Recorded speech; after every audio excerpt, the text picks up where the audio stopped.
성경 말씀은 로마서 4장 4절로 8절의 말씀입니다.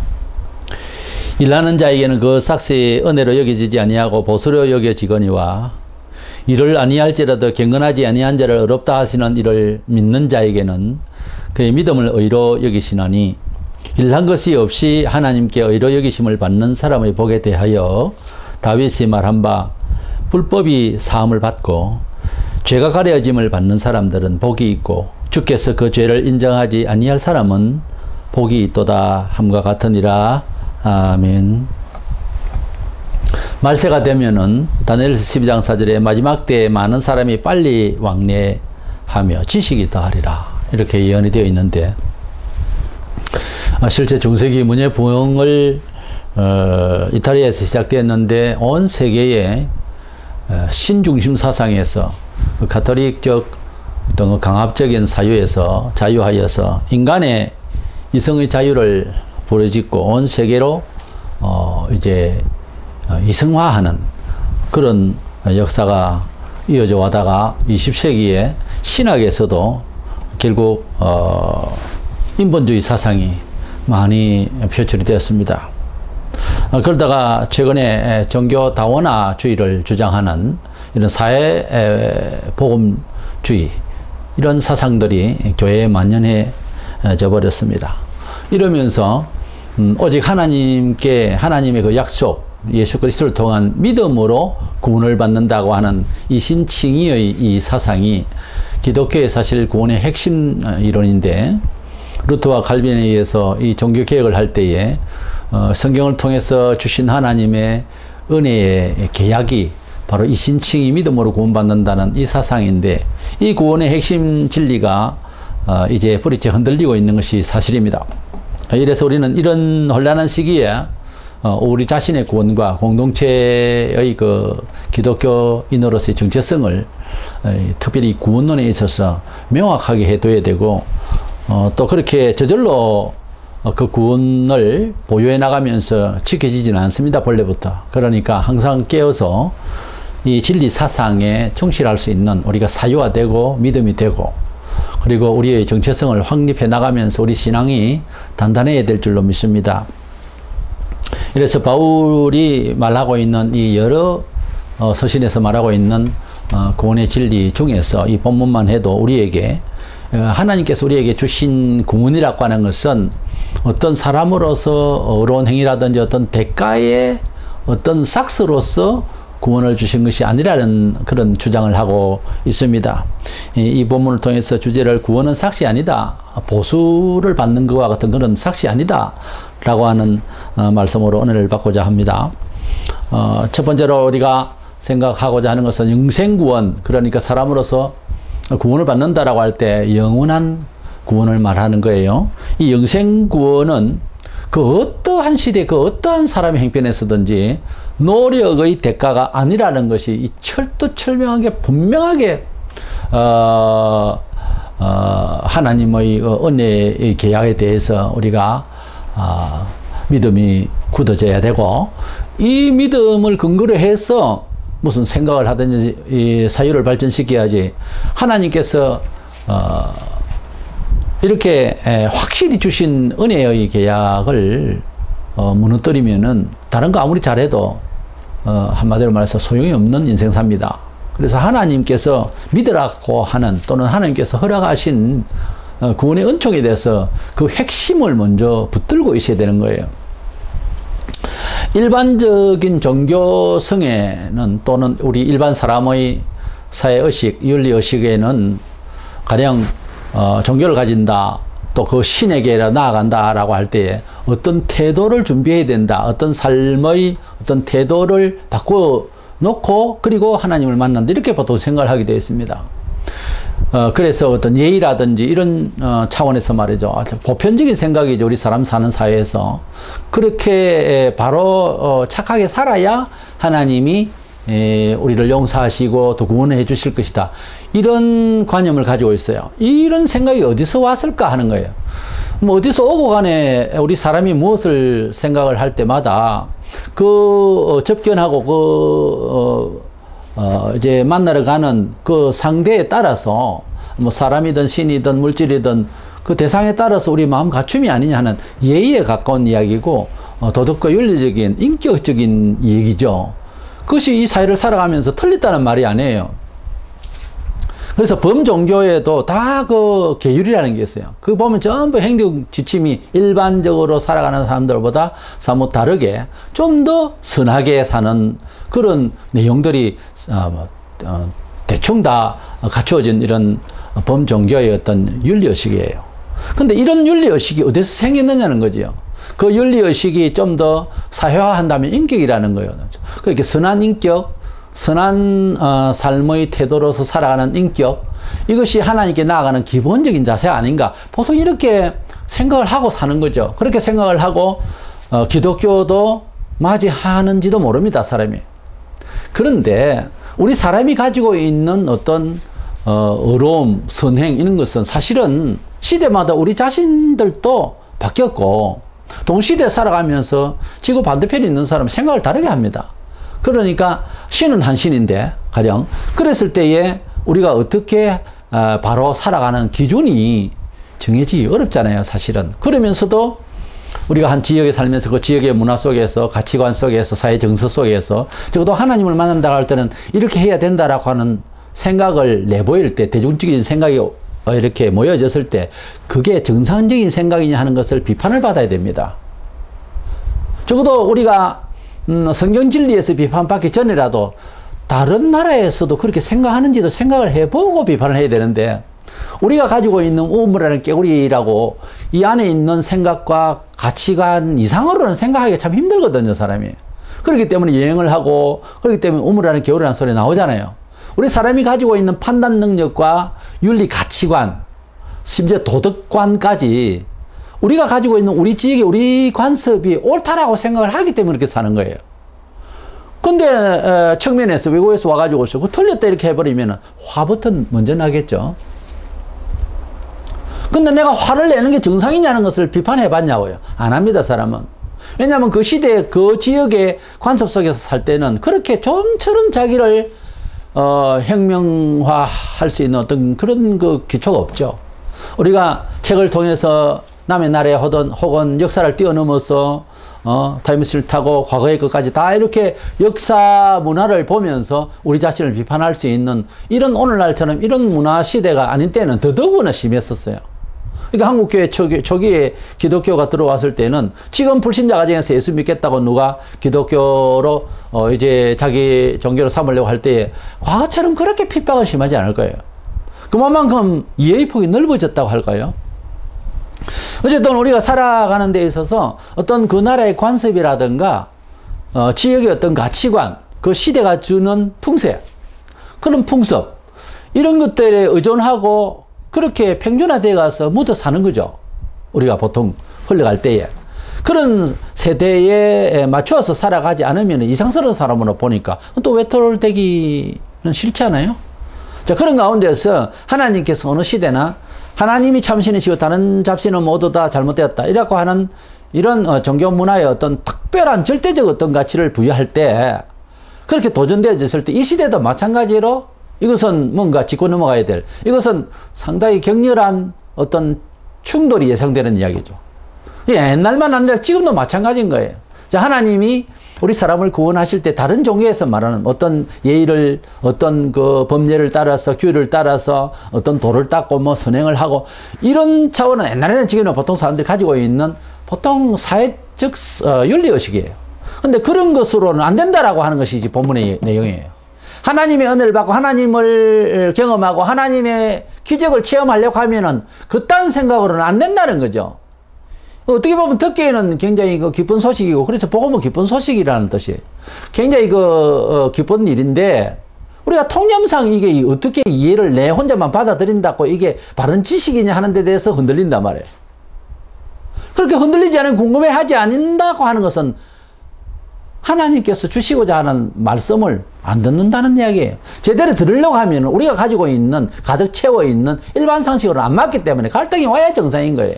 고민도 안 된다. 예수 믿은 지 3년도 4년도 돼도 안 된다. 그러니까 교회를 다니는 건지 사회를 사는 건지 교회가 하나의 종교 문화인지 구별 안 가는 거예요. 남이 볼 때. 적어도 갈등이 있어야 변화가 오는 거예요. 엄격히 말해서 예수 믿으면 완전히 사람이 다른 상식으로 사는 겁니다. 사실은 여러 면에 있어서. 그게 왜 그래 되나 하면은 하나님께서 우리를 찾아오시고 우리가 하나님을 만나는 자세가 일반 종교적인 종교윤리하고 다르기 때문에 그런 거예요. 다르기 때문에 만나보니까 그 내용도 다른 거예요. 완전히 다른 거예요. 구원을 이야기할 때 이 구원의 명제가 일반 종교에서 있는 그런 내용하고 다릅니다. 기독교는 영원한 영생을 말하는데 그런 영생을 말하는 종교가 어디 있어요? 철학이 어디 있습니까? 그런 예의가 있어요? 그런 도덕을 봤습니까? 그런 부모를 만나봤습니까? 그런 서성이 있습니까? 그렇기 때문에 그런 세상을 살아가고 오고 오는 세상 중에서 영생을 말하고 부활을 말하는 종교가 사람을 보았냐고요? 철학을 봤나고요? 그런 도덕을 들어본 적이 있습니까? 때문에 우리가 하나님을 만나고 하나님이 주시는 구원을 받는다라고 하는 차원이 다릅니다. 범종교가 말하는 것이 다르단 말이에요.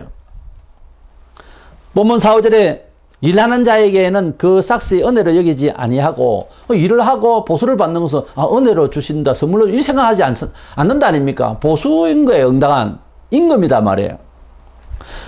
그러나 일을 아니할지라도 경건하지 아니한 자를 어렵다 하시느니, 그러니까 경건치 아니하다는 불의하고 불충하고 못났고 더럽고 추악하고 잘못됐고 죄인이다 이 말이에요. 이 사람을 어떤 케이스를 통해서 내가 어렵다라고 해주시는 분을 믿는 자를, 그러니까 하나님을 믿는 자를 믿는다 하는 그 믿음을 신뢰하는, 하나님이 아들을 세상에 주셔서 믿게 하시고 구원하겠다는 그 내용 자체를 믿는 것을 좋게 여긴다는 거예요. 자, 이런 논리, 이런 윤리, 이런 사회적 어떤 그 상식이라는 게 있습니까? 없습니다, 사회는. 오죽했으면 우리가 돈양철에도 권선지강이란 말이 있겠어요.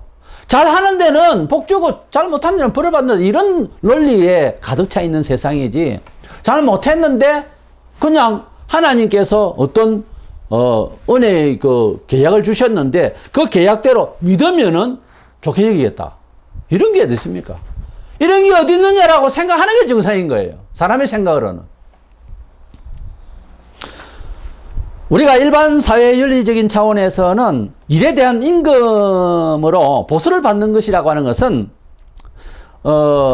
타당한 것이고 보통 사회 생활을 하는 데 당연한 정서인 거예요. 우리 사회 살아가는 상식 아주 기초죠. 그런데 구원 문제에 대해서는 다르다는 거죠. 어떤 행위로 구원을 얻을 수 있을 것이라고 하는 생각을 가톨릭이나 일반 사회 범종교가 가지고 있는 이유가 그런 보수받는 입장에 어떤 노동에 대한 대가의 그 삭스로 생각하기 때문에 이 구원 문제가 헷갈리는 거예요. 그런데 성경의 5절에는 일을 아니할지라도 했어요. 그러니까 선한 행위라든지 적절히 신에게 어떤 행위를, 또 사회에 내가 어떤 품위 있게 생활을 하는, 그리고 희생적이고 뭐 어떤 헌신적인 어떤 생활을 통해서 그래서 신이 감동한다라고 하는 생각을 가진 우리의 생각들이 어디서 그런 생각을, 느낌을 배웠느냐는 거예요. 성경에는 절대로 그것으로 구원을 받는 것이 아니라고 되어 있습니다. 이 본문에 이를 아니할지라도 하나님께서 우리를 어렵다, 옳다라고 생각해 주는 케이스가 있는데 믿으라는 거예요. 뭘 믿죠? 바로 뒤에 이제 나오겠습니다만 로마 10장 9절에 네가 만일 내 입으로 예수를 주로 시인하며 또 하나님께서 그를 죽은 자 가운데서 살리신 것을 네 마음에 믿으면 구원을 얻으리라. 예수께서 날 위하여 십자가에 돌아가셨다. 역사도 다르고 내 무슨 죄를 어떻게 생각해서 죽었는지도 모르겠고, 하지만 예수님이 내 죄를 위하여 돌아가셨다라고 하는 것을 양심적으로 최대한 생각해 볼 때 나는 죄인이라고 하는 생각이 들어와야 됩니다, 우선. 근데 내가 죄인이라고 생각이 안 들면 하나님의 아들 예수님이 십자가에서 못 박힌 사건이 아무런 관계가 없어요. 느낌이 안 온단 말이에요, 소위. 근데 나는 죄인 맞다라고 생각을 아주 작게라도 들면 거기에서 시작을 해야 돼요, 생각을. 사람이 죄인이라고 생각하면 의인이 되는 길이 오고요, 성경적으로 보면. 내가 죄인이라고 생각이 들지 아니하면 평생 동안 예수를 만날 수가 없어요. 내가 철저히 죄인이라고 생각하는 순간에 하나님이 필요합니다. 그런데 내가 죄인이라고 생각을 하기 전까지는 사회가 주는 생각으로만 살아가요. 거기가 남만 비판하지 자기가 죄인이 아니에요. 이래가지고는 하나님이 용서할 일이 없잖아요. 그래서 죄인인, 의인이 있고 의인인 척하는. 그리고 아니 자기가 죄인이라고 생각하기 때문에 하나님께서 불쌍히 여겨줘서 어렵게 여기실 사람이 있는가 하면 자기가 어렵다 여기는 사람이기 때문에 죄인인 사람이었어요. 그 말은 예수님께서 하신 말씀과 같습니다. 세상에서 사람들이 내가 본다고 하니 너희가 보지 못하는 맹인이고 내가 죄인이라고 생각하는 사람으로서 의인이 되는 수가 있다 이거예요. 그러니까 너희가 스스로 본다고 하니 너희가 죄인이로다. 예수님께서 그렇게 말씀하셨어요. 유대인들이 스스로 알고 있는 가치관이 그때 당시에는 엉망이다. 완전 외식. 인간적인 입장에서 할 이야기는 아니지만 때려 죽일 놈들입니다. 하나님의 성전을 가지고서 아예 자기 영업 그거로 자기 권세로 그 누리는 그런 장소였어요. 근데 예수님께서 얼마나 화가 나서 내가 그렇게 때려 죽일 놈이라고 하는 것은 약합니다. 예수님께서 회초를 들고 상을 엎으시고 성전을 강도의 굴로를 만드는 걸 분노로 하시는 장면이 나와요. 그런데 그 사람들이 가지고 있는 사회 가치관, 종교 가치관이 옳았다라고 생각을 하고 스스로 살았어요. 그래서 예수를 십자가에 못 박게 죽이도록 했다 이 말이에요. 이렇게 착오가 나는 이유가 뭘까? 그제나 지금이나 내년이나 언제나 가래 항상 겸손한 마음으로 주를 바라봤으면 그렇게 안 됩니다. 근데 교만하다가 보니까 나중에 교만의 상식이 되어버리는 거예요. 그러니까 예수를 죽이도 아무 덤덤한 거예요. 때가 되므로 환란이 왔습니다. 70년경에 예루살렘 성이 무너지고 역사 속에 유대인만큼 비참한 국가가 없습니다. 비참한 민족이 없어요. 약 2000년 동안 나라의 이름도 날아가고 온 세계 각지에 흩어져서 살게 되는 비참한 꼴을 당했습니다. 왜? 하나님의 선물인 예수 그리스도를 죽였기 때문에 그렇습니다. 그냥 덜커덩 죽인 것이 아니고 얼마나 괴롭혔는지 모릅니다. 지금도 그 예수 그리스도의 사상 때문에 그런지 하나님의 종들을 괴롭히는 사람은 결코 편하지 않습니다. 많은 사람들이 오해를 하지만은 하나님의 창념 양심으로 메시지를 정말 바로 전파하기 위해서 부름받은 사람들이 기독교 2000년 역사 동안 많이 순교 당하고 고생을 하는데요. 지금도 한낱 인격적으로 지식적으로 참 부족하게 보이는 목사라도 하나님의 종들을 괴롭히는 사람이 잘 될 리가 없어요. 반드시 괴롭힌 죄를 받고 살다 갑니다. 그거를 털어버리고 은혜를 받으려면 달라져야 돼요. 하나님의 뜻대로 마음을 바꿔야 됩니다. 교회를 나와서 예수님을 믿고 구원을 받는 뿐만 아니라 삶을 살아가는 데 있어서 하나님의 법대로 삶을 살도록 해야 된다 그 말입니다. 우리가 하나님께서 그러면 예수님을 우리 죄를 위해서 십자가에 돌아가시도록 희생의 제물을 삼으셨는데 그러면 예수를 믿기 전에 교회에 복음이 오기 전에 우리나라 같은 경우는 그러면 140, 50년 전의 사람 옛날 사람들은 어떻게 되느냐? 구원을 못 받았죠. 그러면 하나님 불공평하지 않느냐? 로마서 9장을 읽어보세요. 그런 말 할 자격이 있는가 우리가 그런 판단을 신을 옳으니 그러니 판단을 할 수 있는 그릇이냐고요 우리가.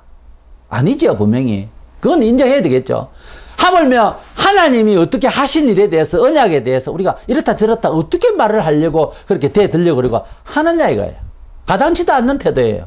그런데도 우리는 스스럼 없이 판단을 하고 아니네 기네 있는 소리를 하게 됩니다. 그러다가 예수 믿다가 치아 뿌리고 이런 사람도 있어요. 구원은 사람의 뜻으로 조장이 되지 않습니다. 로마서 9장의 토기장에 비유해서 우리는 흙으로 만든 그릇과 같다고 했어요. 그렇죠? 우리는 사람이 흙으로 만든 사람이기 때문에. 그런데 토기장이가 그릇을 좋은 그릇도 나쁜 그릇도 만들고 자기 기분에 내키지 않아서 한 그릇을 깨뜨린다 했을 때 깨어지는 그릇이 왜 나를 깨느냐고 할 수는 없지 않느냐. 그와 같이 이 그릇들은 다 우리다 그랬어요. 우리가 하나님을 더 믿으려고 그러고 노력을 하고 인생이 왜 이랬느냐 진정한 반성이 돼서 하나님 찾고 이래가지고 우리 구원 받았습니까? 안 된다는 거예요. 스스로 애를 쓴다고 구원 받는 것도 아니에요. 하나님께서 우리를 찾아오시고 복음으로 찾아오시고 사람을 통하여 전도를 받게 하시고 이래서 우리가 구원을 받은 거예요. 하나님이 사랑하셔서 하나님이 종들을 보내셔서 이 나라에 이 시대에 우리가 복음을 받은 거예요. 복음을 받지 못한 사람은 때가 안 됨으로써 그것을 이제 예정론을 하는데 예정이 안 돼서 아직 하나님 찾아오지 않는 거예요. 그렇게 해석 안 하고 예를 들어서 복음이 오기 전에, 기독교가 오기 전에는 다른 종교라도 착하게 살아서 구원받는다라고 하면 성경에 말씀한 것이 거짓말이 되어버려요. 가령 사도행전 4장 12절에 천하 사람 중에 구원을 받을 만한 다른 이름을 우리에게 주신 일이 없음이라 이렇게 말씀했고, 요한복음 14장 6절에도 예수께서만이 하나님 아버지께 갈 수 있는 길이라고 했는데, 그럼 이런 말씀들이 다 거짓말이 되거나 뻥이 되는 것입니다. 그렇기 때문에 우리가 예수 그리스도를 통하여서 구원받는 것 외에는 절대로 우리가 구원을 이야기할 수가 없다고 하는 사실입니다. 그것이 불공평해 보이고 내 걱정하기 전에 조상 옛날에 그런 사람들도 복음을 받아야 되는데 복음 받을 기회도 없이 죽었다. 지금 그거 걱정하고 앉아있을 우리 처지가 아닙니다. 온 역사를 부둥켜 안고 온 세계를 부둥켜 안고 걱정하려 하지 말고 본인 자신이나 구원받고 자신이나 먼저 찾아야 됩니다. 그 다음 거는 하나님께 맡기고요. 되게 아쉬우면 내가 걱정을 한다고 해서 죽은 사람은 어떻게 할 수가 없잖아요. 할 수가 없기 때문에 나도 안 믿는다 하는 그거는 용기도 아니고 지식도 아니고 바른 판단도 아닙니다.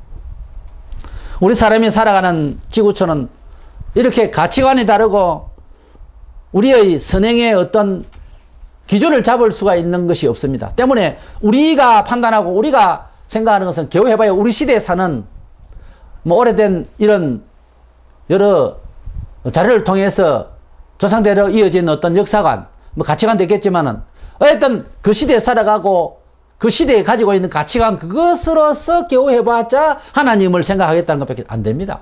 우리 사람이 생각하고 있는 것은 각 지역, 각 나라마다 동시대에 살아도 가치관이 다 달라요. 그걸로서 진리를 판단하거나 하나님을 판단하려고 하는 자체가 틀림없는 거예요. 그렇다면 오늘 이 시대에 한국에 살고 있는 우리 자신의 생각이 원칙적으로 바른 판단을 할 수 있는 그런 심판의 조건이 되느냐, 판단의 조건이 되느냐는 것입니다. 아니냐 이 말이에요. 당장 이 머리, 이 생각, 이 가치관, 이 윤리의식을 가지고서 미국에 막 갖다 놔도 다릅니다. 못 맞춰 나가요 다.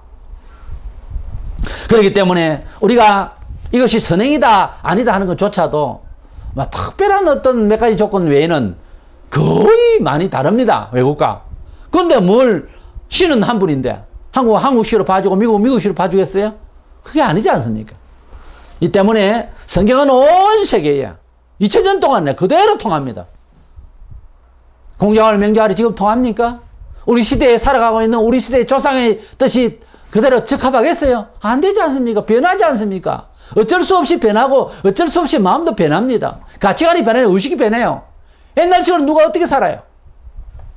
그래서 우리가 이 시대에 살아가고 있는 각 나라마다 다른데 뭐가 그렇게 통일되게 판단을 할 수 있는 신의 판단의 어떤 가치관이 우리 인간에게 나오겠느냐 이 말이에요.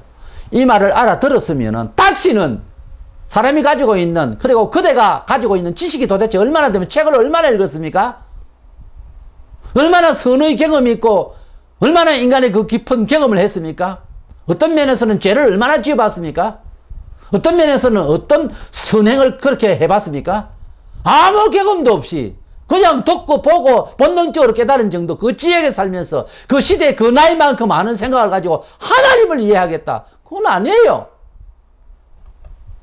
바울은 본문에 6절에서 8절에 일난 것이 없이 하나님께 의로 여기심을 받는 사람의 복에 대하여 다윗이 말한 바 불법이 사함을 받고 죄가 가려짐을 받는 사람들은 복이 있고 주께서 그 죄를 인정하지 아니하실 사람은 복이 있도다 한것 같으리라. 이 뒤에 보면 복이 있다, 복을 세 번에 연달아 말하고 있습니다. 이 복이란 마카리스 모스라고 하는 이 헬라어 단위는 어떤 선물이라는 개념이에요. 위에서 내려주는 복을 말해요. 그래서 개역 번역에는 행복이라고 했어요. 행복한 사람은 하나님으로부터 죄를 가리움을 받은 사람이다. 죄는 있는데 가려졌다는 거예요. 너는 죄가 없다라고 이렇게 인정을 받아버렸다는 거예요. 죄는 분명히 지었고 신문에 낳고 했는데 무죄 석방을 받는 사람과 같다. 이제 죄가 없다. 무죄 석방. 이런 거와 같은 거예요. 그러니까 우리가 분명히 죄를 지은 경험이 있고 죄의 근성이 있어요. 사람마다 또 특징적으로 약한 부분이 있어요. 그렇지만 예수 그리스도의 보혈로 피로 이제 덮어주었다는 겁니다. 죄 없다 여김을 받는 것이지 죄 없는 인격이 됐다는 말은 아니죠. 죄 없다라고 봐준다는 거예요. 그것을 심판자 하나님께서 봐주신다는 심판을 했단 말이에요. 그런데 자꾸 이렇게 보면서 죄 있네. 당신 죄 있네. 이딴 식으로 생각하면 이 세상에 아무도 구원받을 수 없어요. 하나님께서 죄 없다라고 쳐주겠다는 거예요. 에이, 그런 게 어디 있어. 그러다가 그런 게 어디 있어? 사람이 그러면 죄를 지었으면 어떻게 할 겁니까? 유다처럼 죽음으로라도 죄를 갚습니까? 죄를 갚는데 자살을 해야 죄를 갚아집니까? 어떤 죄를 지었는데 자살을 했다. 그렇다고 해서 그 죄를 지어놓고 형편없이 만든 것이 없어집니까? 아니잖아요. 원리적으로. 내가 잘못했는데 내가 죽어버리고 나면 끝난다. 세상의 법도 뭐 그런 게 있는데 그 잘못된 거예요. 끝까지 수사를 해서 끝까지 챙겨야 되는 거예요. 죄 지은 사람이 죽어도 죄 지은 내용은 있잖아요. 당한 사람은 어떻게 할 건데요? 하나님께서 우리를 용서하실 때에 너희 죄가 주홍같이 붉을지라도 눈과 같이 희리라. 하나님께서는 죄 없다라고 생각을 하겠다고 했어요. 왜? 원통하게도 아들 주겠습니다. 내 죄 때문에 한 번밖에 없는, 죄가 없는 아들을 희생시킨 그 아들 희생 때문에 너의 죄를 생각 안 하겠다. 너희들의 죄를 생각 안 하겠다는 것이 기독교 내용이에요. 잃어버린 아들이 수십 년 만에 부모를 만났다. 이산가족이 부모를 만났다. 조언을 겁니까? 시험을 칩니까? 도덕을 따집니까? 부모가 자식을 찾는데 도덕을 따지냐고요? 똑같은 이야기 누가복음 15장에 탕자의 비유가 나오지 않습니까? 뭘 따져요, 따지기를. 구원받는 데는 따질 게 윤리가 도덕이 없어요. 근데 사람은 자꾸 따져요. 누가? 큰아들이. 누가복음 15장에 보면 큰아들을 계속 따집니다. 윤리적으로 따지고 사회적 가치로 따지고 성경적으로 볼 때 큰아들이 잘못한 거예요. 적어도 하나님이 사람을 구원하는 일에는 큰아들 생각을 가지고 있는 사람이 꽤 쫙 깔려 있습니다. 잘못된 거예요. 아버지 마음은 그게 아니었어요. 언제까지든지 씩씩거리면서 화내는 큰아들. 혼자 윤리적이고 혼자 사회적이고 혼자 열심히 사는 사람이에요. 근데 죽은 동생이 토론, 집 나간 동생이 토록을 아버지는 얘는 죽었다가 살아났다 그랬어요. 그게 부모 마음이거든요. 아버지 마음을 담기를 원해서 성경은 그렇게 비유하고 있습니다. 우리 하나님의 사랑이 부모 마음같이 우리 하나님의 사랑이 우리를 사랑할 때에 아들을 그 절규하면서 십자가에 죽을 때 피를 절절 내며 죽을 때에 우리 죄를 생각조차 이제는 완전히 안 합니다.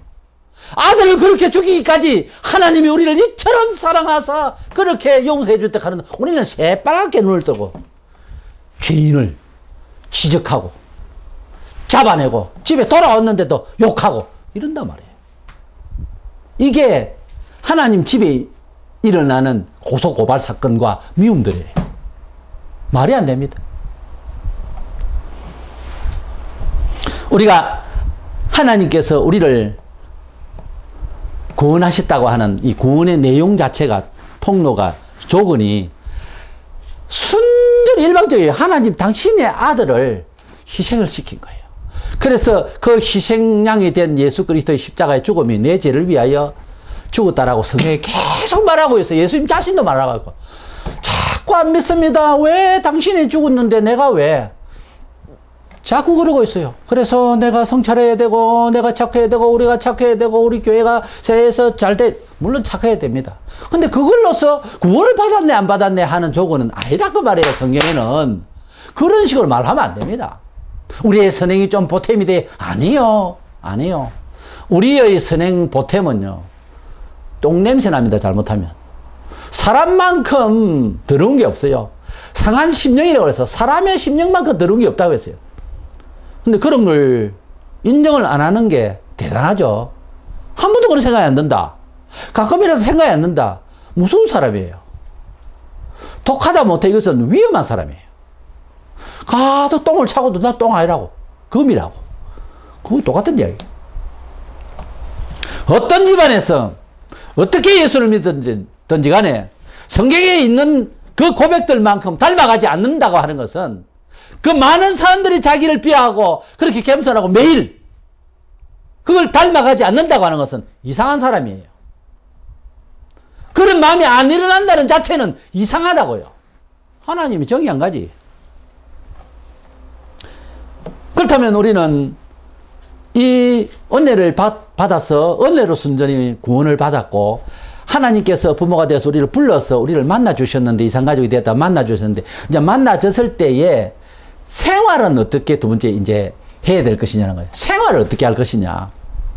잘 알아야 될 것이 하나님의 자녀들은 어떤 조건이나 행위의 싹스로 그렇게 하나님 봐준 것이 아니고 조건적으로 봐준 것이 아니고 순전히 은혜로 우리를 불러주신 것처럼 우리가 하나님의 집에 와서 세상을 다시 이렇게 보니까 세상에서 하나님의 집을 볼 때는 한 예배당이었지만 우리가 하나님의 집이라는 곳으로 와서 세상을 바라보니까 완전히 다른 세상이 되어버렸어요. 완전히 다르게 살아야 할 이제 세상으로 보이는 거예요. 저 하늘도 그렇게 달라져 보이는 거죠. 이럴 때 우리의 삶을 어떻게 꾸려나갈 것이냐 하는 거예요. 이제 우리는 하나님의 백성으로서 은혜로 하나님의 백성이 되었기 때문에 살아가는 태도마저도 하나님의 은혜로 살아가야 된다는 겁니다. 이게 중요한 거예요.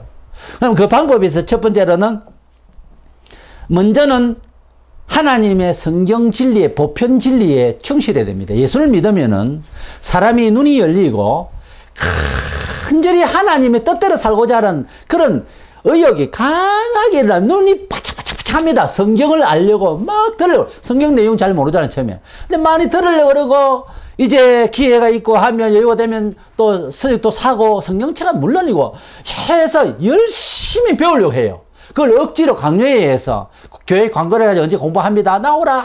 나오라 해도 안 나와요. 그걸로 먹은 겁니다, 벌써. 근데 자원에서 원래 심리길도 걸어갑니다. 자원에서 하나님의 말씀을 알고자 하는 뜻이 왜 그러냐면 하나 많이 배워서 그래서 교양에 있는 교인이 돼야지 이런 차원이 아니고요. 영혼이 변화되고 눈이 열리니까 어떻게 하면 하나님의 법칙대로 살 수 있을까 해서 그 지혜를 채우려고 하는 거예요. 지혜를. 그 하나님의 구원의 지혜를. 디모데후서 3장 16절에 성경은 지혜를 구원의 지혜를 준다 했거든요. 그러니까 성경을 읽고 응용력을 발휘해서 이 세상을 어떻게 하나님의 원리대로 성공적으로 살 것인지 이걸 자꾸 배우려고 하는 거예요. 예수를 믿었는데 3년이 됐는데 신약 성경 한 번도 안 읽고 모른다. 그런데 집사다. 거짓말입니다. 10년이 됐는데 신구약도 모르겠고 내용을 모른다. 그거 어쩌다가 직분을 가졌죠? 그래가지고는 하나님을 믿는 사람 아니죠. 하나님을 만났다 그러면은 예외 없이 어느 시대나 어느 집안에는 어떤 환경에 아무리 악조건이라도 성령을 보려고 그래요. 저는 처음에 예수 믿을 때 눈 한쪽 눈이 안 보인 상태에서 한쪽 눈만 가지고 내리걸 성경을 읽었어요. 물이 자꾸 나오지 아파서. 그러나 알아야 된다고 하는 간절함이 넘쳐났어요. 내 몸을 불태웠어요. 눈은 계속 아프죠. 우리가 하나님 말씀을 많이 알려고 하는 것 자체가 하나님의 뜻대로 사는 것이 인생이 본래 그대로 사는 원칙이고 하는 것을 깨달은 사람이요 하나님의 말씀이 이 세상을 지배한다는 하나님의 말씀의 절대 권위를 인정하는 고백이에요.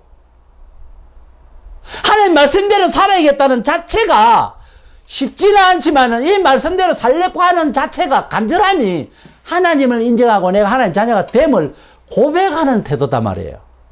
일일이 고백하시오. 뭐 이것이 중요한 거. 태도를 보면 안다니까요. 하나님 만난 사람은 벌써 하나님 말씀대로 살려고 노력을 하게 되어 있습니다. 하나님의 뜻대로 은혜를 받고자 간절하다면 교회가 셔틀버스를 돌리면서 태울 이유가 없어요. 자기가 급하면 자기가 와야죠. 나는 원칙적으로 주일날 예배당에서 뭐 사람 끌어오기 위해서 꼭 그런 건 알겠다 하지만 나는 차를 돌리는 것을 반대합니다. 자기가 구원을 받기 위해서 간절하다면 자기가 목마른 자가 샘을 파듯이 자기가 간절해야죠. 뭘 억지로 불러옵니까? 자기가 와야지. 근데 신자라도 하나님 뜻대로 살지 않으면 하나님께서 매질을 하세요. 왜냐하면 종교적인 임무를 안 하기 때문에 하나님께서 나무래신다. 그런 뜻이 아니고 내 자식이니까 잘하라고 매를 든다니까요. 히브리 12장 6절에 주께서 그 사랑하시는 자를 징계하시고 그가 받아들이시는 아들마다 채찍질을 하심이라 하였으니 하나님께서 우리를 처음에 교회 나오게 하시면 막 환난이 옵니다. 가만히 있는데도 마귀가 우리를 괴롭히는 경우를 사람을 통해서 환경을 통해서 일을 통해서 뭐 심지어 날씨를 통해서 오만 괴롭힘을 다 줘요. 그래서 우리 펜에서 볼 땐 괴로움을 준다 그러고 다른 펜에서 볼 때는 범종교인들은 봐라 그 불교 믿다가 예수 믿다 그렇지 이런 식으로 귀신이 그런다 그러고 여러 가지로 말을 할 수가 있어요. 또는 철학인들은 그냥 그러려니 해라 뭐 그럴 수도 있지만 할 수도 있고 별소리 다 있겠죠. 우리 편에서 볼 때는 이것은 환란이 있는 거예요. 하나님 편에서 볼 때는 채찍하는 거예요. 우리 근성이 세상에 젖어 있었기 때문에 하나님 말씀대로 컨트롤 되면은 자꾸 부딪혀요. 덜커덕거리고 놀던 자리가 그게 아니거든요. 그러니까 하나님께서 이렇게 저렇게 이제 만들어가는 거예요. 사람을 모양 있게. 그러니까 하나님께서 그것을 이렇게 만드신 과정을 우리는 고통이네, 십자가네, 핍박이네 이렇게 말하게 되어 있는 거예요. 그래서 이것을 우리 편에서 알아들으라고 채찍질하는 거다. 사랑의 채찍질이죠. 그렇게 말씀하고 있고요. 그런데 그런 과정에 있어서 하나님 뜻대로 안 살고 엉뚱하게 자꾸 죄가 누적되면요. 하나님께서 그냥 안 둡니다. 너무 고통스럽고 너무 이웃과 공동체의 죄를 너무 많이 범하면 사람 가만히 안 둡니다. 히브리 12장 6절에 채찍하신다는 하나님은 이 죄가 자꾸 중첩이 되고 말을 안 듣고 이래버리면 고린도전서 5장 5절에 이런 자를 사탄에게 내어주었으니 이렇게 마귀의 영역에 내어줬다 이 말이죠. 이것은 결국 세속적으로 내어준 것보다 더 심한 이야기예요. 이는 육신은 멸하고 멸한다는 말은 육신이 다 죽는다 이런 뜻이라기보다 완전히 죽어버릴 수도 있지만 육신의 고통을 받는다 이 말이에요. 영혼은 주 예수의 날에 재림하시는 날에 구원을 받게 하려 함이라. 그러니까 교회 안에서도 특이한 경우지만은 기도를 해도 기도를 안 듣는 사람이 있어요. 하나님께서 안 들어주십니다. 어찌 그런 말이 있습니까? 성경에 보면은 간구하지 못할 기도도 있어요. 또는 성경에 딱딱딱 하니 끊어서 말을 한 거는 아니지만은 우리가 실천 목회에 있어서 너무나도 공적으로나 개인적으로나 사회적으로 범죄 중에 있고 그 죄를 회개하지 않는 교인은 목사라도 하나님께서 징계하십니다. 오죽 그냥 놔두면 안 되겠죠. 전체를 위해서요. 예, 교회의 거룩성을 이 공동체를 위해서도 하나님 권위를 위해서도 가만히 안 놔둡니다. 그 사람은 반드시 벌하세요. 저는 보았습니다. 그런 모습을. 하나님께서 매질을 하시면은 못 이기네요. 육신의 병이 오고요. 못 일습니다. 그래 결국은 죽어요. 그러니까 죄를 너무 중첩해서 계속하면 매 맞을 준비를 하세요. 이스라엘 백성들이 죄를 지어도 너무 많이 지으니까 바벨론 보내고 아수르 보내고 고통스럽게 거기에서 순종을 배우고 고통을 받고 또 계속 두드려 맞으셔서 계속 하니까 결국 그리고 예수님을 죽이기까지 해버리니까 예언대로 70년경에 예루살렘이 무너지고 이스라엘이 완전히 고통의 세월을 살았었습니다. 2000년 동안 국호를 날리고 온 백성이 온 세상에 깔려서 살아간다고 질고생을 했습니다. 그러니까 하나님 앞에서 백성이면 명분만 가지고 다 구원받느냐? 천만에요. 빼대는 집안이네 어떠네 하면서 예수님 당시에 종교인들, 지도자들, 장로급들 그 많은 서기관들하고 율법사들 얼마나 당당한 사람이 있었습니다. 대단히 잘난 척하는 사람들 전부 외식이고 성전을 중심으로 해서 종교 사회가 완전히 자기 권익을 위해서 그렇게 사는 사람들이 있어요. 그게 죄인 줄 몰랐어요. 오늘날도 마찬가지입니다. 죄인 줄 모르고 떠들고 교회 직분을 가지고서 자기 배를 채우고 자기 명예를 채우고 하는 이런 종교사회가 되어버린 종교인들 하나님 가만히 안 둘 겁니다. 지금 잘 사는 것 같죠. 이스라엘 백성들이 멸망하기 전까지는 잘 되는 줄 알았어요. 그래서 예수도 죽이도 괜찮은 줄 알았습니다. 우리가 하나님의 징계를 받고 우리가 하나님의 채찍을 맞을 줄 알아야 됩니다. 그걸 맞을 줄 안다는 말은 채찍이구나 하는 걸 알아야 됩니다. 그러려니 이 사람 잡는 거예요. 그건 도덕적인, 그것은 불교적인, 그것은 철학적인 생각입니다. 그건 당연한 건 아니에요. 매를 맞았으면 반성을 해야 돼요. 히브리 10장 31절에 살아계신 하나님의 손에 빠져들어가는 것이 무서울진저. 하나님의 손에 빠져들어가는 것이 무섭다. 하나님께서 진노하시면 사람이 못 막습니다. 하나님께서 벨라고 할 때, 심판하려고 할 때 사람이 아무도 말릴 수가 없어요. 그걸 인전적으로 어떻게 제사를 드리고 안 됩니다. 사람이 죄를 짓는 것을 죄를 짓는 줄 모를 때 굉장히 위험한 거예요. 그것이 진화되고 계속하면은 상식화 되어버리고 그래서 유대인들이 멸망할 때까지 몰랐어요. 말세에 불신발을 받을 때 사람의 정서가 어떨까? 노아 때와 같이 인자의 때에도 그러하리니 노아의 때 물로 심판받을 때까지 사람들이 먹고 마시고 시집가고 장가가면서도 멸망에 대해서 깨닫지를 못했다고 그랬어요. 오늘날 사람들이 죄에 대해서 교회 사회가 첫째 그래요. 멍합니다 사람들이. 뭔 이야기를 해도 못 알아들어요. 감각이 없어요. 얼마나 죄에 젖어 있어서 둔해져 버렸는지. 우리는 하나님의 말씀대로 살아간다고 하는 것은 그렇게 쉬운 이야기 아닙니다. 왜냐하면 세상이 이해하는 합리적인 이야기가 아니기 때문에 그렇습니다. 만약에 예수님이 또 하나님이 사람이 되어서 이 세상에 우리 시민사회에 와서 산다고 칩시다. 이웃에 직장 다니면서 이해를 못할 겁니다. 너무 비상식적이고 비합리적으로 보일 거예요. 그런데 가까이 하고 그 사람을 닮아가면 놀라운 처세수를 발견합니다. 하나님의 뜻대로 살아가는 이런 힘이 실현될 수 있구나 하는 것을 지금도 기독교 2000년 역사 동안 지금도요 하나님의 법대로 살아가면서 재미를 보는 사람이 많습니다. 기도 정말 열심히 하고 하나님 말씀대로 막 총각을 세워서 그래서 하나님 앞에서 눈을 바짝 뜨고 하나님 뜻대로 살려고 간절할 때 하나님의 역사, 오병이의 역사, 하나님께서 기적의 역사를 계속 가정에 개인에게 주시는 것입니다. 이것을 부정하고 신비주의네, 광신돔네 하면서 인격적으로 돼야지 그러면서 인격적으로 잘 사세요. 잘 되는 거 봅시다. 인격적으로 잘하는 것이 하나님 보시기에 좋았다는 한 면이고요. 그걸 가지고 하나님이 인도하시는 은혜의 과정으로 다 설명하려고 하면은 구원 못 받습니다. 은혜 못 받습니다. 제한 못 합니다. 간질거리 안 생깁니다. 성경대로 살아간다고 하는 것 어렵습니다. 그러나 성경대로 안 살면 몇 맞아요. 원래는 하나님의 자녀를 하나님의 자녀답게 살리고 하는 규율이 성경이에요. 두 번째로 기도로 성도들이 성령에 충만함으로써 성령의 어떤 권능, 성령이 주시는 조명을 따라서 지혜, 이것이 있어야 됩니다. 이것이 없이 성경만 읽고 자기 교회 전통, 교회 풍습대로만 살면 주일날 가방 들고 와가지고 오전 예배는 달라고 오후에는 온데간데 헌데 이래가지고 천당을 간다. 나 만당을 간다 가있어. 나는 그런 사람들 교인이라고 생각 안 합니다. 하나님의 백성은 안 그래요. 아무리 시험이 들고 어렵고 한다 하더라도 예배를 그런 식으로 가볍게 들여놓고 주간 코피도 안 비고 그래가지고 무슨 하나님 백성이고 뭘 증거하겠다는 겁니까? 종교인이지. 우리 하나님은 우리도 그렇잖아요. 예수님께서 이 죄인 하나라도 천하보다 귀한 생명이라고 했는데 천하에는 금도 있고 은도 있고 하늘 별도 있습니다. 천하보다 귀한 게 생명이라고 했습니다. 사람 하나 살리기 위해서 돼지 2000마리를 예사로 죽였습니다. 천하보다 귀한 생명인데 천하보다 귀한 죄인의 생명도 그렇게 표현했는데 하나님의 아들 이 세상에 주신 하나님은 아들을 주셨는데 세상께 이게 뭐라고 안 주겠느냐라고 로마서 8장 32절에 자기 아들을 아끼지 아니하시고 우리 모든 사람을 위하여 내어주신 네가 어찌 그 아들과 함께 모든 것을 우리에게 주시지 않겠느냐. 하나님께서는 아들을 희생시켰는데 우리가 필요하다고 뭘 구하고 우리가 또 찾고 애쓰는데 그건 뭐 안 줘. 돈이고 명예고 하나님께서 원하시면 또 감당할 만하면 왜 안 주시겠느냐. 못 받아 너가 죄인이지. 구해봐서요.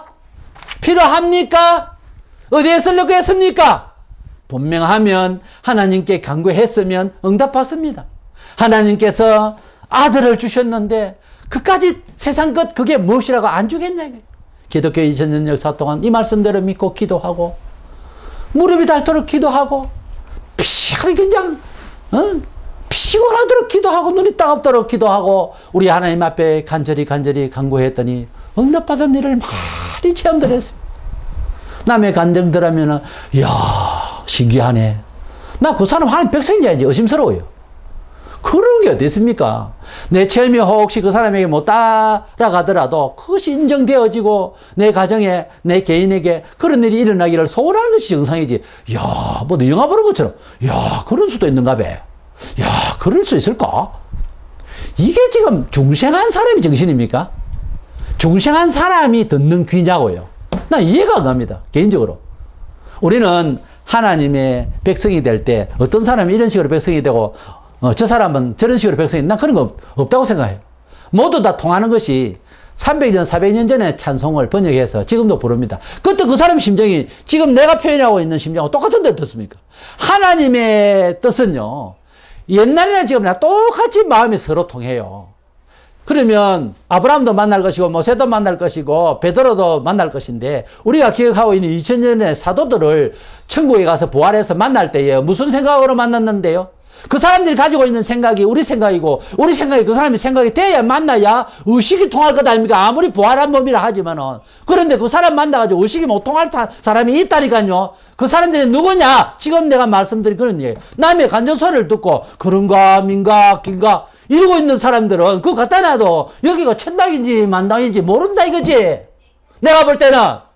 그러므로 우리는 하나님께서 우리에게 무언가를 주시고자 한 약속을 그대로 믿기를 원합니다. 요한복음 10장 10절에 내가 온 것은 양으로 생명을 얻게 하고 또 풍성히 얻게 하려 하는 것이라 그랬어요. 예수님께서는 우리에게 생명을 주시되 더 풍성히, 그러니까 구원도 받고 구원받은 영혼 그 인간의 실제 삶 속에서 더욱더 잘되게 하시겠다고 약속했는데 교인 예수 믿고 5년, 10년, 20년, 30년 돼도 아무런 증거가 없고 뱀들이서 놀고 이래가 되냐 이거요. 내 말은 은혜를 받았으면 은혜를 받은 만큼의 역사가 나야 돼. 하나님은 살아계신 하나님이고 우리는 산 종교요. 살아있는 것은 생명을 나타내야 되는 것 아닙니까? 가만히 있는 게 그게 죽은 거지 뭐요. 아니 죽은 거고 살아있는 것이 뭔 차이 있는데, 살아있는 거는 움직이고 살아있는 생명은 열매를 맺고 살아있는 것은 향기까지 나옵니다. 죽은 거는 가만히 있는 거요. 가만히 이렇게 있는 거요. 그건 죽은 거요. 죽은 것이 가만히 있죠. 살아있는 거는 꿈틀거려야지. 가만히 있겠다 나 죽었다 그 말 아니요. 가만히 있는 거는 불교에서 하는 짓이요. 돌에 앉아서 가만히 있는 거. 움직여야 되겠는데 못 움직일 때 괴로운 것이 하나님의 백성의 정서요. 그래서 사도 바울은 성도들이 영적으로 깨달아야 할 것을 말하고 있습니다. 에베소서 1장 17로 19절에 우리 주 예수 그리스도의 하나님 영광의 아버지께서 지혜와 계시의 영을 너희에게 주사 하나님을 알게 하시고 너희 마음의 눈을 밝히사 그의 부르심의 소망이 무엇이며 성도 안에서 그 기업의 영광의 풍성함이 무엇이며 그의 힘의 위력으로 역사하심을 따라 믿는 우리에게 베푸신 지극히 능력의 지극히 크심이 어떠한 것을 너희로 알게 하시기를 구하노라 그랬어요. 예수 믿어도 아무것도 모르고 삼중이 돼도 뭣도 모르고 왜 모르는가? 성경을 안 봤거든. 안 깨달아지는가? 기도를 열심히 안 했거든요. 체험이 없는가? 죽돌 기도 안 해봤잖아요. 충성했어요. 참아봤어요. 눈물 흘려봤어요. 고독해봤어요. 오해받아봤어요. 땅을 맞아봤어요. 미움받아봤어요. 아무것도 안 했거든. 괴롭히면 고발했지 뭐. 간단하지. 세상에 법이 있는데 삼촌 있고 아재가 있다. 돈이 있다. 내 할 말 다 한다. 그래 뭐 은혜를 못 받죠. 예수님이 바보였습니까? 힘이 없었습니까?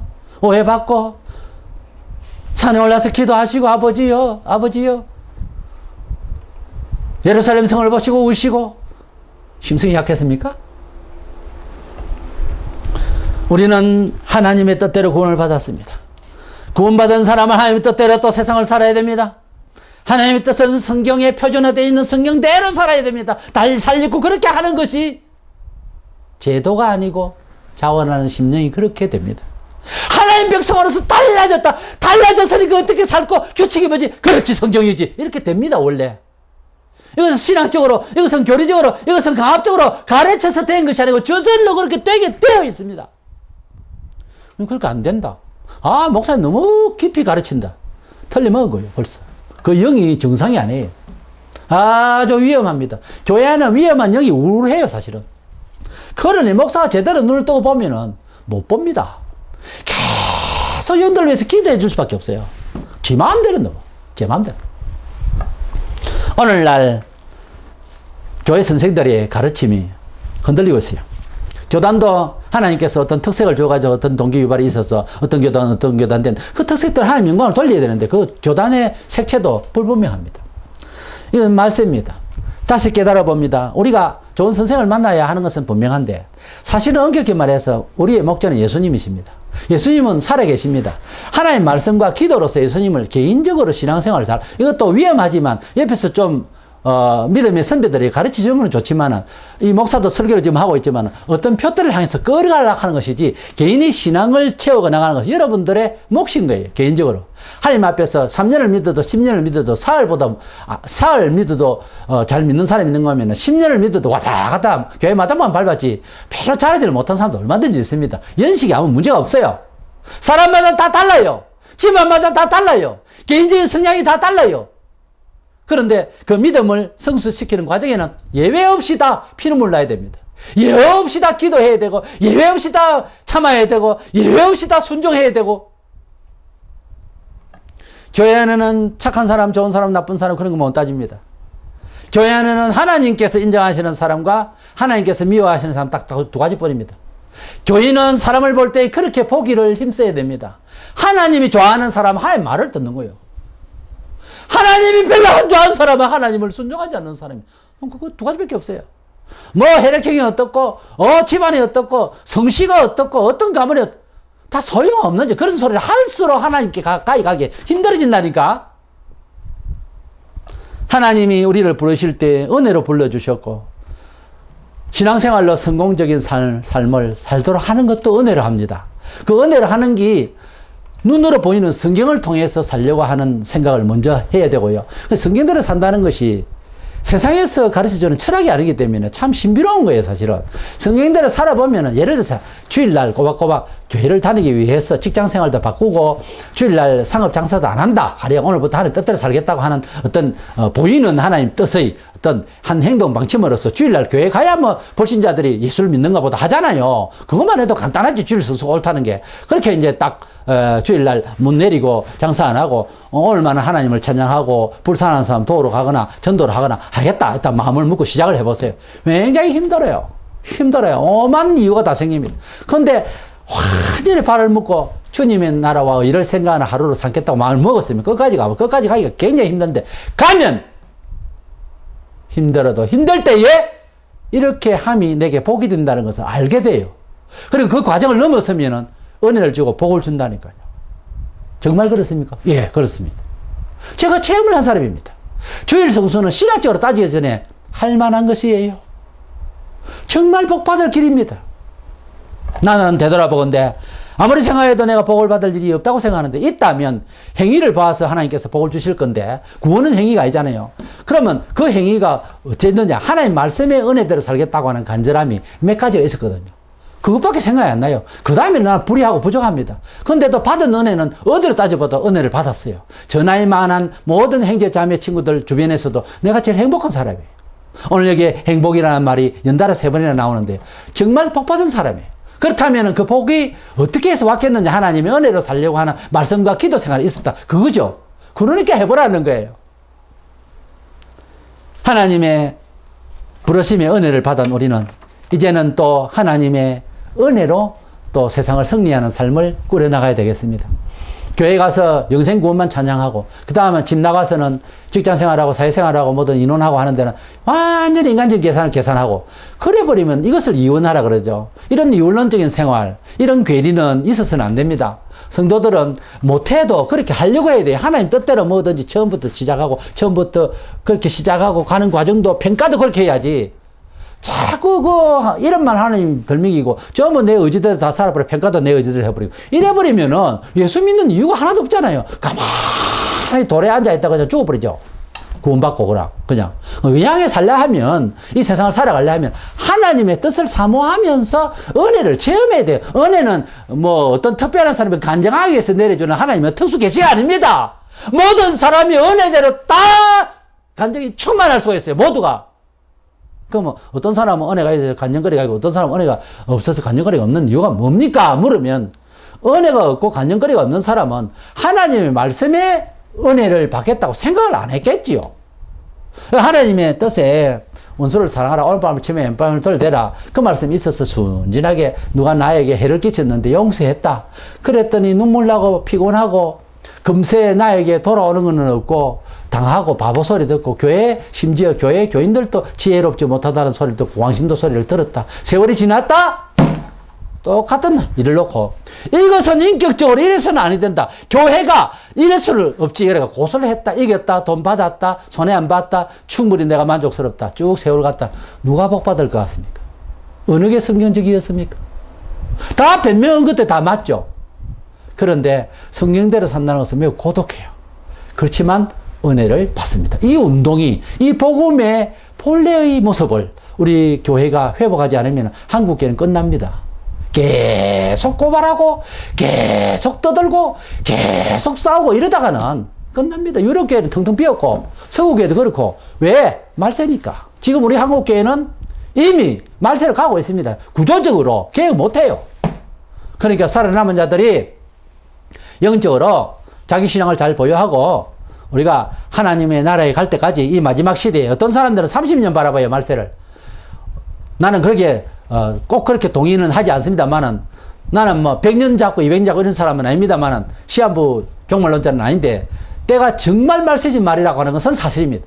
이런 때일수록 하나님의 말씀에 충실하고 은혜의 체험을 매일 제공받기를 간절하기를 원하고 그리 함으로써 하나님의 백성 다음의 삶이 뭐냐? 다음 이래서 하니까 꼭 무슨 윤리적으로 도덕적으로 착하고 자꾸 그쪽으로 생각하는데 그것 가지고 처음부터 구원받은 게 아니라니까요. 그렇다고 마음대로 살아 그 말이 아니에요.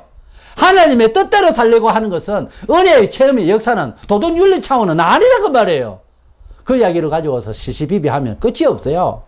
그렇기 때문에 우리가 하나님 앞에서 말씀대로 살고자 하는 것이 원칙이고요. 먼저 하나님의 은혜를 더욱더 사모하는 생각을 가져야 되겠습니다. 지금 윤리적으로 잘못되고 한국교회가 욕을 듣고 있는 판국에 제일 크게 대두되고 있는 큰 시험이 뭐냐면 구원도 우리가 착하게 구원받는가 이딴 식으로 신학 교수들이 말을 하기 시작됐다는 거 알겠습니까? 구원교리가 잘못되니까 그렇게 행동이 그렇게 되는 거예요. 우리가 구원교리가 발휘되고 하나님을 바로 섬기겠다고 하는 이 은혜의 도를 가면요. 자연히 바르게 살도록 하게 되어 있습니다. 하나님의 백성은 하나님의 백성답게 사는 자리에서 살지 못하면 죄를 지어요. 근데 하나님 말씀대로 살려고 하는 그런 열의를 뿜어내면은 윤리 도덕에도 건전하게 살아갈 수 있는 힘이 나요. 원리가 그렇다 이 말이에요. 도덕적으로 잘 살아야 하나님 뜻을 이룬다. 이래 나가면 실패합니다. 안 돼요. 하나님 뜻도 못 이루고 못한다니까 그 힘으로는. 그래서 하나님의 말씀을 원칙으로 해서 우리가 바르게 살려고 할 때에 사회가 뒤늦게서 교회식으로 한다는 것이 결국은 바르게 사는 거구나 하는 것을 깨닫는 줄 알고 이 믿음대로 살아서 승리하기를 축원합니다.